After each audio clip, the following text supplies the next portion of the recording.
I'm not sure I could say a specific time. I think that the state is in progress of making these changes to the LCAP, and I think I don't have a sense yet of what those changes will look like that the board will propose. But I think that that's a good step to making that progress. You know, it is challenging. It's a fundamental tension with the LCAP is doing many things for many people, and the document itself trying to find that sweet spot. I think it's a challenge, and it will be an ongoing. Issue that the state will be working on. I think one of the things that I think we're hopeful is that over time, as you do have some more outcome information that comes out through the evaluation rubrics and others, and you know, we also, you know, we did make this change in LCFF. You know, we tried part of the change of LCFF is we want to be more of an outcomes-based system and not an inputs-based system. Well, we also did that at the same time that we switched our English and math tests to Common Core aligned exams during the time when the API was suspended. So right now we're in this period where we don't have a lot of outcome data. And so I understand why there is this concern with not being able to track the funds. Well, what we're hopeful is that over time, as that outcome information becomes more available, the spending information, even if it can't be tracked exactly, will be less important. And maybe if there's a district who's not performing well, then we want to talk about, we need to know more about how you're spending because we want to understand. But if a district is doing well, then maybe we're not as concerned about that we can track those dollars to the school site or to the students. So I think that's what we're hopeful is that over time, as we have both more clarity on how the money is spent and better information on outcomes, that even if neither of them are perfect in anyone's opinion, that together is enough to feel like we have a good sense of how districts are doing and which areas there might need to be some room for improvement. Mm-hmm. And I just also think how districts are managed. Some school sites some districts are very decentralized in their management. Some are very centralized. So how does that comport with tracking the dollars too? I don't know at this point, but thank you. Thank you. I know Assemblymember Kim has to leave, so I want to allow you to ask. Thank you. In the interest of time, I have some questions, but since I have to leave, and I just wanted to share my thoughts and comments with you. The initial intention of the LCAP was to allow all the stakeholders to be part of the development of the district's LCAPs. So as you are doing that, I also, over the course of last several months, I reached out to my respective districts and had conversations with all the stakeholders, including the parents and school board members and superintendents, whatnot. And I noted some of the issues and concerns that I was really glad to hear that were already addressed by the panelists here, so thank you for that.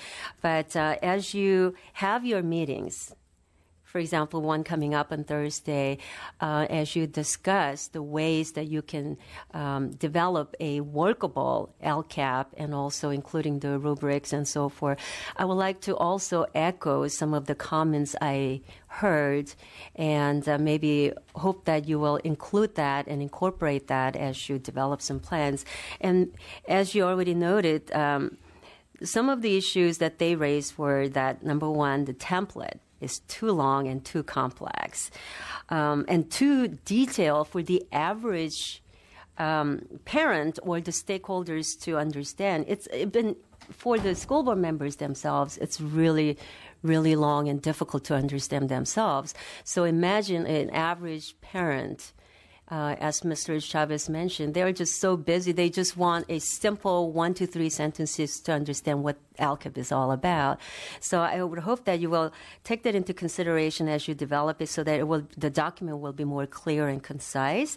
And then, of course, when you develop the rubric, I would hope that you will, instead of expanding it to make it look like this is something, whoa, awesome document, just make it as short as possible, maybe like 3 to 4 major indicators and not too many.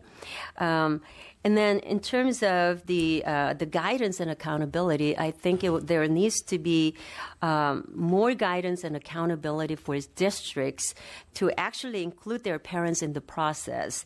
For some districts, I've heard that it's just a matter of sending out the draft, big, thick, ugly documents for them to read and comment on and send it back. But this process is all about engaging, parent engagement. But are we really including and engaging the parents when what you are in fact doing is just presenting them with thick documents, having them read it, and then send it back to you? I think the process has to be not top down, but from bottoms up. I know you've done this several years already, and you probably included all these things that I'm mentioning to you. But again, if the parents are having difficult time understanding it, and I think the districts and the stakeholders, I think you really need to reassess what does it mean to be the word engagement. What real parent engagement is, I think that's a definition that we all need to understand going into these meetings, and how that should be working.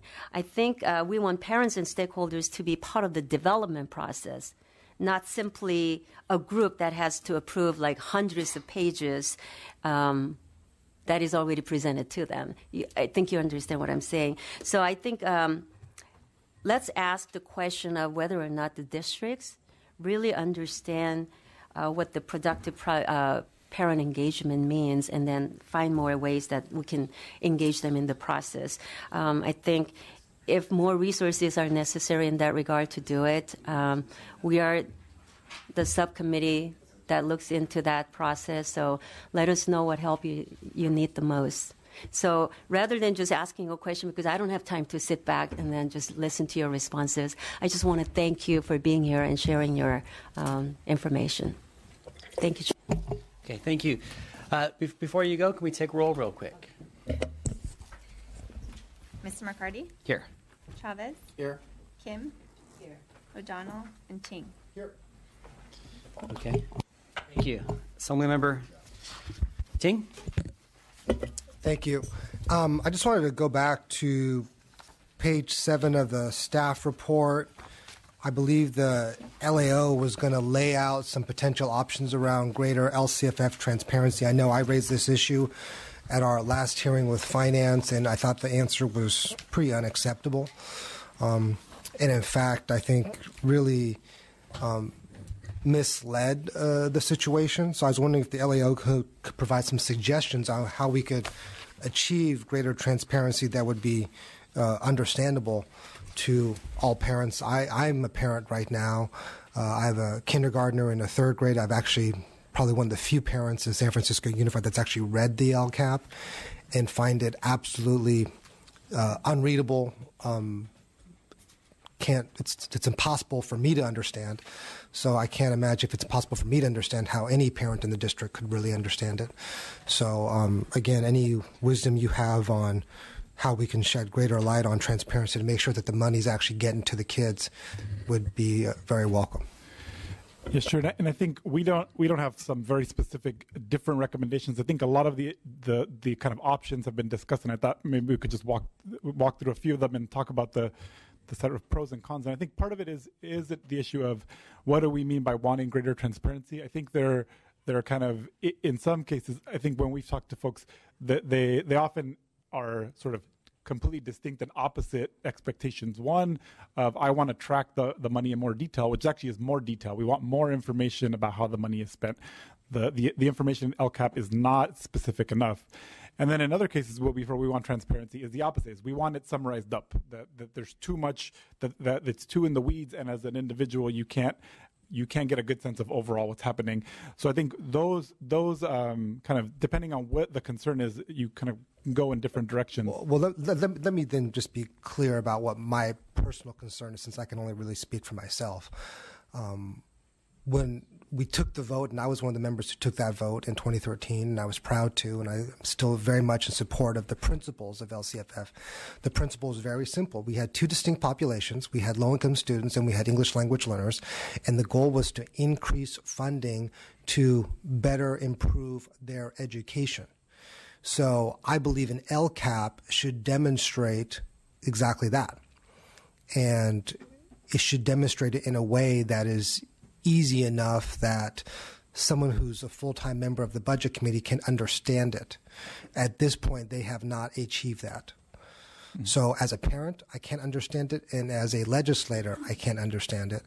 And I actually like math, so it's not an issue of numbers, or I'm fine with significant amount of details for me personally, but it's in a format that is unintelligible.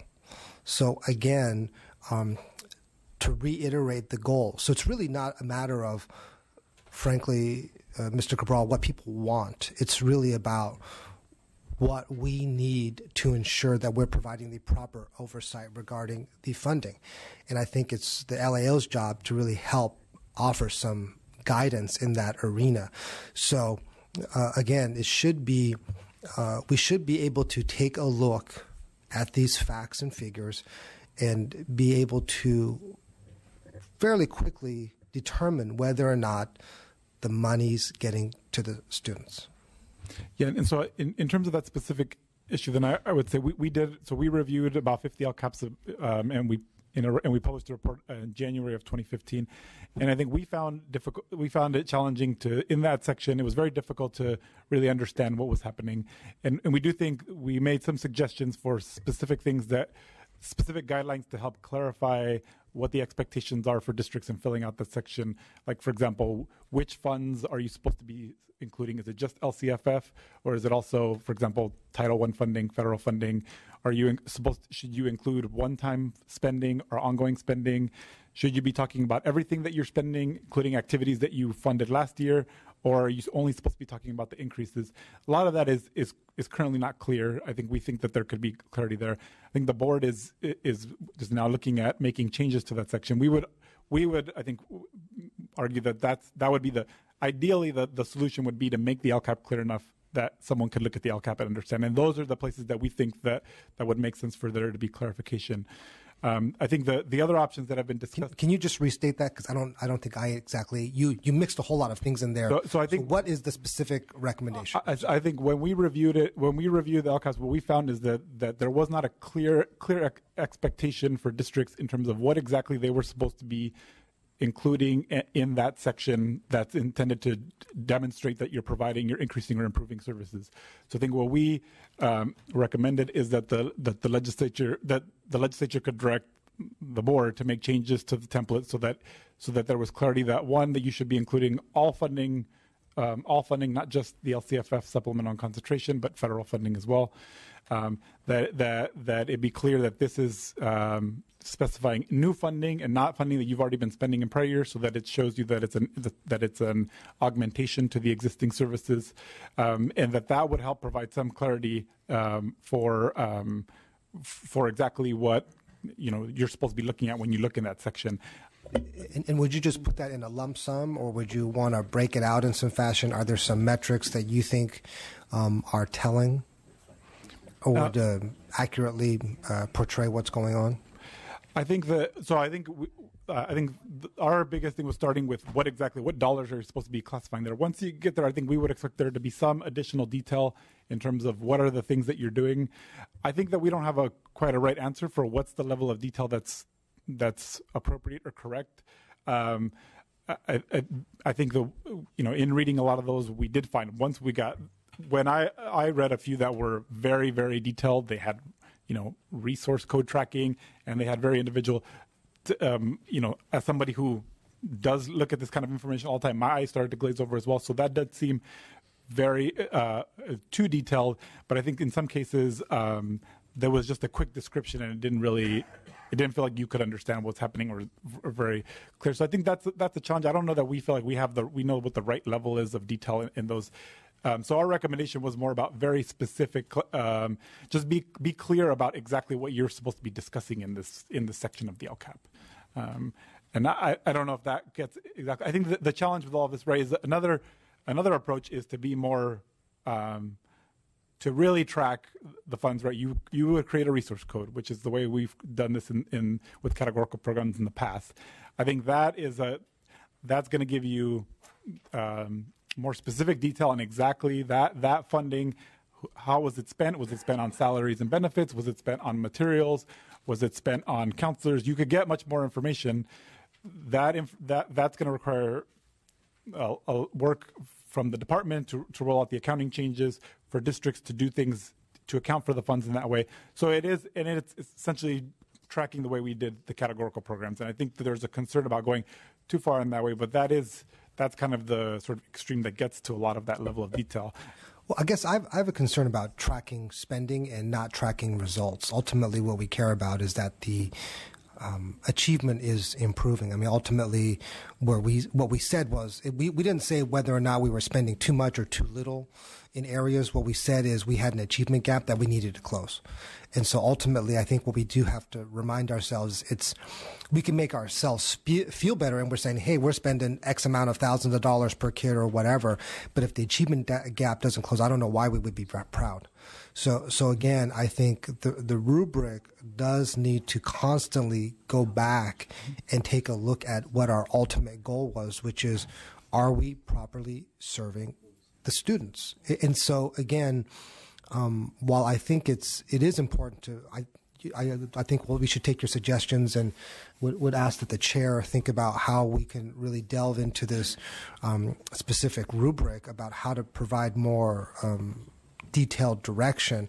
I do think we don't want to just get in the habit of, well, we threw money at the problem, it should be better, but if it's not, then, well, it wasn't our fault, right? I mean, ultimately, it is our fault, and we have to make sure that the money is being spent in a way that is closing that achievement gap. But ultimately, what we want to do is, we know that every district is going to have different solutions and different answers, and we know that with so many different kinds of students in different environments, not one size fits all too. So I also want to be careful about not being overly prescriptive, because what works in San Francisco may not work in Moreno Valley, or may not work in San Bernardino or Fresno. So but having said that, I think we do need to provide a little more guidance without losing the overall goal.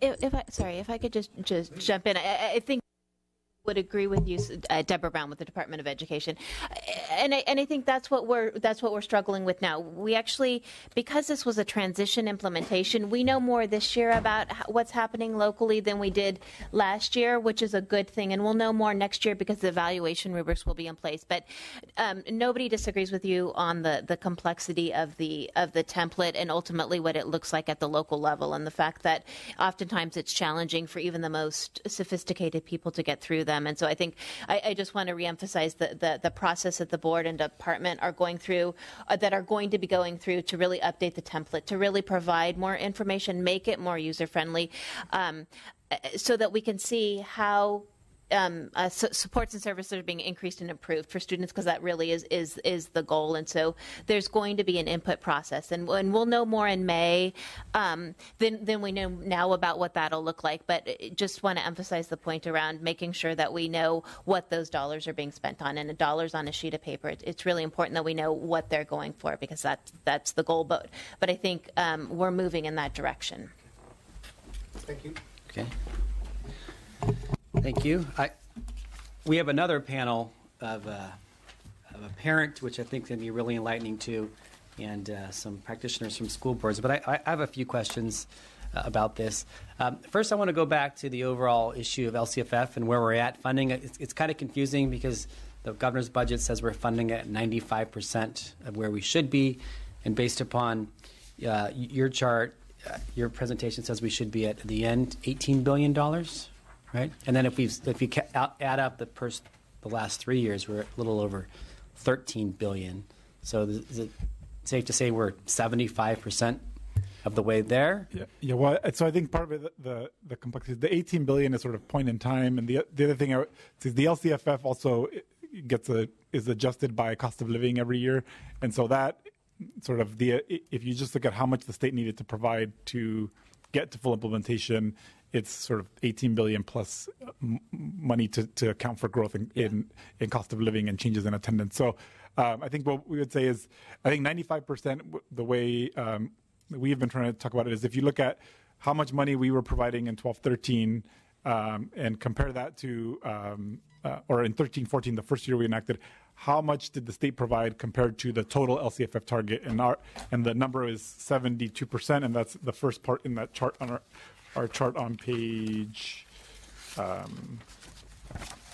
3, sort of looking at the amount that the state provided that year. We had funded 72% of the entire formula. Under the governor's proposal this year, we would have funding for 95% of the entire formula. I think there's been a lot of this is I think everybody looks at it a little differently and counts for it a little bit differently. So I've seen it in some. We're looking at the total formula. How much of the total formula are we funding? That's the number that we're including. In other cases, I've seen other displays where they show, for example, here's the 18 billion, and how much of that have we closed? And that's a different calculation. So that's part of why there's differences in the numbers. Okay. And then I think the majority of the issues that I had were raised by the others. But as you've seen today with all of my colleagues up here and last week, this whole notion, and we're going to hear about it from a parent in a little bit, the LCAP process and getting engagement and having it make sense to people is a lingering problem. And as Mr. Ting just said, we have this one chance to do it.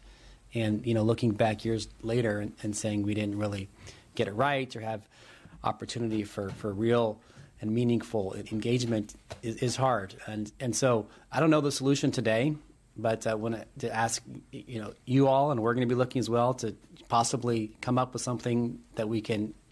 I know we have a process, we're rolling it out, but the feedback is it's not good enough right now.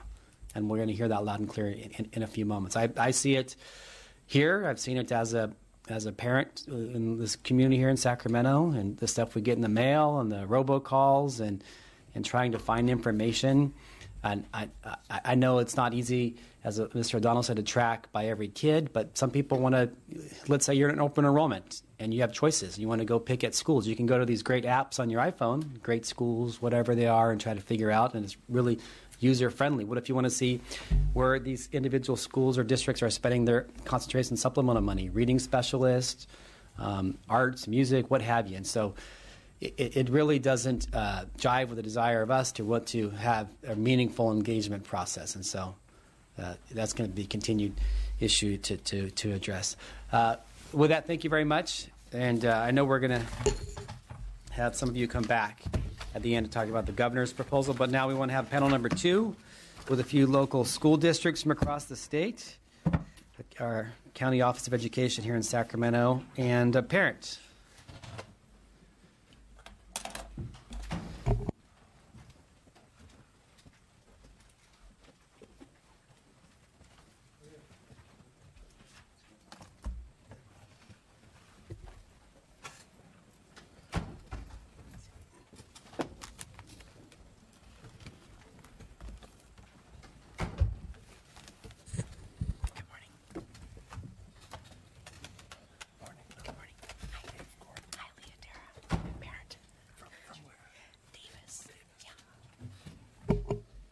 Okay, thank you. We're going to start with the superintendent for the Capistrano Unified School District, Ms. Kirsten Vital. Is that correct? Yeah, you can come down here. Come a little closer. Most importantly, how was the last name? Kirsten Vital. Vital, there we go. Yeah. Okay. Close. So good morning. I want to begin today by saying how grateful I am for the opportunity to speak with you and share Capistrano Unified School District's perspective on LCFF, implementation, our efforts to engage our community, and how we're utilizing supplemental funding. My name is Kirsten Vital, and I'm currently the superintendent of the Capistrano Unified School District, and this is just my second year there. I took a very traditional path to superintendency. I was a teacher in Whittier, administrator in Santa Monica, director administrator in LA Unified, chief of community accountability in Oakland under state receivership, and superintendent in Alameda Unified, and now superintendent of Capistrano. I'm a longtime public servant and a mom. I'm an old new mom. My husband and I adopted a child from birth who just turned 2. So she will be in our district in the next few years. So I speak to you also with the hat of a parent. I deeply, deeply believe that the very heart and essence of great public schools is the range of diversity, ethnicity, race, socioeconomics. The best public schools have a mix of affluent, middle class, Title I English learner children all learning together. This is the ideal. We don't want to inadvertently create incentives for middle and affluent families to leave the public school system for other options. We need everyone to support creating a society that's well educated and given opportunities to thrive in our public schools together. Capistrano Unified serves nearly 50,000 children spanning 200 square miles in 7 cities plus parts of unincorporated Orange County. We manage over 800 acres of property, operate over 4 million square feet of building space.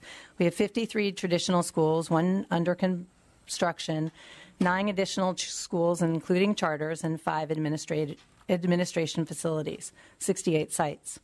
Through the great work of our staff over the last year, we were able to draft a 73-page LCAP document that we're able to further refine into our 12-page infographic, and you have a copy right in front of you. And I offer this as an example, not a model. We still have a lot of work to do, but it's a beginning. One thing that was abundantly clear was that a bulky document was not accessible or understandable to our stakeholders. It was just too much. We believe our infographic will make the contents of the plan much more relatable and digestible so that more people can read transparently what we're trying to achieve for children. We still have a lot of work to do to improve this draft. It's just a start. We are creating the accountability data measures in our plan as well. Last year, we held 18 workshops and engaged with 283 stakeholders. Frankly, in a district our size, these numbers are way too low. This year, we're refocusing our efforts to increase community engagement. We've already held 3 parent meetings, and we're working on a survey that will be available online in hard copy to all district families and community members, guardians, staff, and middle and high school students. We're also making our LCAP information available online at school, computer kiosks, and in hard copies at schools. We expect engagement to increase dramatically over the course of this year. We're providing access to families, whether they have access to technology at home or not. We've had to be very intentional about all of this. As for our LCFF implementation, I'm going to talk about one strategy where we're utilizing base and supplemental funding. The implementation of our multi-tiered system of support, otherwise known as MTSS. We're good with acronyms in education. In January of 2015, a district-wide task force evaluated information gathered from school surveys and site interviews. After careful review, the team created an integrated plan for students from pre-K-12. The result, a whole school data-driven prevention framework designed to meet the academic, behavior, and social-emotional needs of our students. Last spring, we hired 30 new counselors. That means this morning we have 48 counselors available to our young people throughout the district. We're putting counselors into our elementary schools to intervene early and be able to proactively support younger children. This dynamic system is structured to be both proactive and responsive. Kids can perform most effectively when they feel secure in themselves, in their environment. Not only will MTSS help boost students' study and social skills and behavior management, it will tackle other challenges in the areas of anxiety management, grief, and divorced family transitions. The program aims to decrease disciplinary referrals, low marks, and absenteeism while increasing academic achievement, college and career readiness, and the feeling of general safety. Finally, regarding supplemental and concentration funds, CUSD does not receive concentration funds. We are, however, utilizing our supplemental funding for unduplicated students through our MTSS plan, PD for teachers, additional counseling services, systematic universal screening and monitoring, ELD instruction, assessment systems, and enacting our English Learner Master Plan. Bilingual community liaisons has been a great strategy. But it also presents some difficult challenges for us. It is true that we live in an area that's proportionally middle to affluent. However, this creates greater challenges to our families in the Title I. In fact, these children are often hidden by the affluence that surrounds them. Even though CUSD has schools with Title I percentages over 50%, as a district, CUSD does not receive concentration funds. We have over 11,000 unduplicated children. That's 24% of our enrollment. However, because these young people are spread out through many schools, they're often hidden by the wealth. While 10 of our schools are Title I, we have 6 other schools that fall in the range between 27 and 38% of Title I children. As I close, I want to thank you for the flexibility you've given districts in the planning and use of the funding. LCFF is a gift. That flexibility is a gift. I also have 2 asks. I know that everyone asks you to raise the base. My district My district needs you to raise the base. I ask that you develop a process that transparently identifies how education is funded in the state so that everyone understands how every dollar is spent in the state budget, LCAP, LCFF-like. A transparent process would also help districts such as ours as we deal with STRS and BRS increases and how we work through when LCFF is fully implemented and we receive COLA at the discretion of the legislature annually.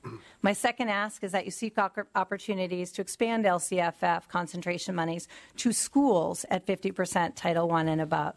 My district has 7 schools with at least 50% of students at the poverty level. Expanding concentration monies would go a long way in our district to help children who can be hidden by the size and population of a large district. You all know I couldn't come up here today to represent my community without asking you for something.